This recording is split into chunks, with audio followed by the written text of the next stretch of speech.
জল খাওয়ার সময় ভালো কিছু ভাবুন, মোটেও খারাপ কথা ভাববেন না। জলের স্মৃতিশক্তি আছে। যেমন বলবেন ভাববেন তেমনই কিন্তু কাজ করবে। জল আমাদের চিন্তা, শব্দ এবং অনুভূতির প্রতি সংবেদনশীল। পরিবেশ অনুযায়ী জল তার আণবিক গঠন পরিবর্তন করে। আমরা জানি জলের অপর নাম জীবন। জল নামক জীবনের রয়েছে স্মৃতিশক্তি বা মেমোরি। শুধু মানুষ, পশু কিংবা জন্তু নয়, জলেরও স্মৃতিশক্তি রয়েছে। জলের ওপর নানান পরীক্ষা নিরীক্ষা করেন জাপানের বিজ্ঞানী Masaru Emoto. The hidden message in water বইটিতে তিনি লিখেছেন সেই কাহিনী ও পরীক্ষার কথা।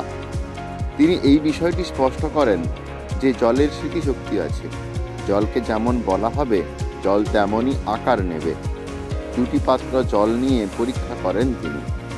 দুটি পাত্রের একটিতে ভালো কথা এবং ভালো শব্দ বলা হয়, যেমন গুড, নাইস, অসম ইত্যাদি, এবং অপরটিতে খারাপ শব্দ বলা হয়, যেমন আগলি, ব্যাড ইত্যাদি। 24 ঘন্টা পরে অণুবীক্ষণ যন্ত্রের সাহায্যে দেখা যায় দুটি পাত্রে থাকা জলের আকার বদলেছে। ভালো বলা পাত্রে জলের আকারটি দেখতে ভালো শেপের হয়েছে, খারাপ বলা পাত্রটিতে জলের আকারটির শেপ ভালো হয়নি। এর থেকে বিজ্ঞানী বলেন জলের মেমোরি আছে।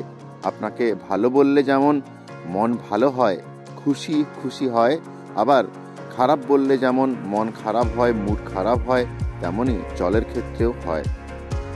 তাই পজিটিভ ভাবনা নিয়ে জল খেলে সেই জল শরীরে পজিটিভিটি তৈরি করতে পারে, এবং নেগেটিভ কিছু ভেবে জল খেলে নেগেটিভিটি আসতে পারে বলে মাসারু ইমাটো দাবি করেন। ডক্টর ইমাটোর এই উক্তিকে সমর্থন করেছেন বেশ কয়েকজন বিজ্ঞানী, আবার সমর্থন করেননি অনেকেও। তবে এটা ঠিকই যে ভালো কথা ভাবলে, চিন্তা করলে ভালো দিকটাই সামনে আসে। নেগেটিভ বা খারাপ কথা ভাবলে খারাপটাও হতে পারে। যেহেতু মানব শরীরে 75% জল রয়েছে, তাই পজিটিভ চিন্তা করলে, ভালো চিন্তা করলে ভালোই হবে আশা করা যায়।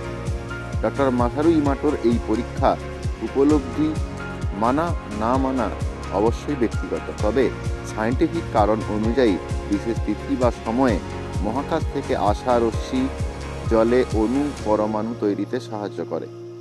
সেই জল মানুষ ব্যবহার করলে নেগেটিভ এনার্জি বা ভুল চিন্তা ভাবনা থেকে দূরে সরতে পারে। আমাদের ব্রেনে 75% জল থাকে, ফলে আবেগ, চিন্তা ভাবনা, আণবিক গঠন, চারিত্রিক গঠন, স্বাভাবিক গঠনও ভালো হতে থাকে।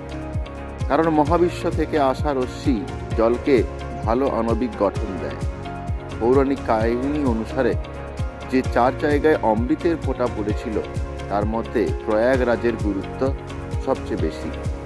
এই স্থানে মকরে পৃথিবী, বৃহস্পতি গ্রহের ঊর্জা সরাসরি প্রয়াগরাজের ত্রিবেণী সঙ্গমে পড়ে, যার ফলে ধর্মীয় বিশ্বাস স্বাধিষ্ঠানের সন্ধিক্ষণে যারা এই 3 নদীর সঙ্গম স্থলে স্নান করেন, তাদের নেগেটিভিটি দূর হতে পারে। গঙ্গা, যমুনা এবং সরস্বতী নদীর সঙ্গম স্থলে এই মহাকুম্ভ স্নানে কোটি কোটি ভারতীয় এবং বিভিন্ন দেশ থেকে আসা পর্যটক স্নান করে পুণ্য অর্জন অথবা ভালো কিছু চিন্তা ভাবনা, ভালো কিছু দিকের আশায় স্নান করছেন। এই মহাকুম্ভে আসছেন ভালো কিছুর আশায়।